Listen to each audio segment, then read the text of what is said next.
News India 27 नव्या पिढीचं नवं माध्यम। सागर वाळके फाउंडेशन प्रणीत मंडळाचा गणेशोत्सव उत्साहात साईबाबांचा जिवंत देखावा नागरिकांसाठी आकर्षणाचा केंद्रबिंदू। सागर वाळके फाउंडेशन प्रणीत स्वातंत्र्यवीर सावरकर कला क्रीडा व सांस्कृतिक मंडळाच्या वतीने गणेशाची प्राणप्रतिष्ठा मोठ्या भक्तिभावाने व उत्साहात संपन्न झाली आहे। साई छत्र चौक मधुबन कॉलनी येथे गणेशाची भव्य स्थापना करण्यात आली असून या मंडळाचे यंदाचे 26वे वर्ष आहे। मंडळाच्या वतीने दरवर्षीप्रमाणे यंदाही साईबाबांचा जिवंत देखावा सादर करण्यात आला आहे। विशेष म्हणजे मंडळाने पहिल्याच वर्षी साईबाबांच्या देखाव्याने सुरुवात केली होती आणि ती परंपरा आजही कायम ठेवली आहे। गणपतीचे 10 दिवस हे मंडळातील कार्यकर्त्यांसाठी दिवाळी समान आनंदाचे असतात। यंदा साईबाबांनी चमत्कारिक पद्धतीने साजरी केलेल्या दिवाळीचा देखावा साकारण्यात आला असून तो पाहण्यासाठी पहिल्याच दिवशी नागरिकांनी मोठ्या प्रमाणात गर्दी केली।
मंडळाच्या कार्यकारिणीत संस्थापक गणेश खांदवे, मार्गदर्शक सागर वाळके, अध्यक्ष मंगेश कुमावत, उपाध्यक्ष गौरीशंकर शिंपी, खजिनदार विवेक ठाकरे, सचिव भूषण भदाणे, सहसचिव सागर धात्र व कार्याध्यक्ष मानस शिरसाट हे पदाधिकारी अथक परिश्रम घेत आहेत। धार्मिक आणि सांस्कृतिक उपक्रमांबरोबरच सामाजिक बांधिलकी जपत यंदाही मंडळाच्या माध्यमातून विविध सामाजिक कार्य राबवले जात आहे। त्यामुळे नागरिकांकडून या उपक्रमाचे कौतुक होत आहे। नमस्कार सर्व गणेश भक्तांना, आज गणेश चतुर्थीच्या हार्दिक शुभेच्छा। आज आपल्या उभ्या महाराष्ट्राचे आराध्य दैवत गणपती यांचे आज आगमन झाले आहे। कोणतेही कार्य करीत असताना आपण पहिले गणपतीचं पूजन करतो, त्याच्यानंतर सर्व शुभ कार्य करतो आणि आज गणेश भक्तांसाठी हे 10 दिवस जे आहे एक प्रकारची दिवाळीच साजरी करण्यासारखी आहे।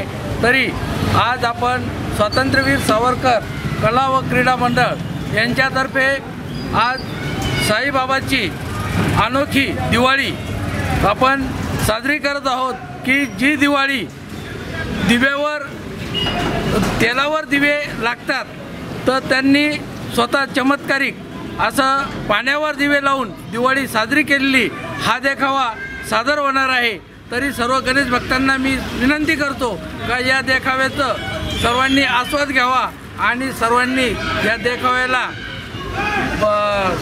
भरभरून प्रतिसाद द्यावा ही सर्वांना गणेश भक्तांना नम्र विनंती। गणेशोत्सवाच्या निमित्ताने मी सर्व नाशिककरांना गणेशोत्सवाच्या हार्दिक शुभेच्छा देऊ इच्छितो आणि मंडळाचे हे 26व्या वर्षात पदार्पण आहे। त्यामुळे यावर्षी मंडळाची सुरुवात ही साईबाबांच्या देखाव्यानेच झाली होती आणि आज 26व्या वर्षात परत पदार्पण करतानाही आम्ही साईबाबांचाच एक देखावा उत्कृष्टरित्या असा नियुक्त केलेला आहे। गणेश देवाडे, नाशिक।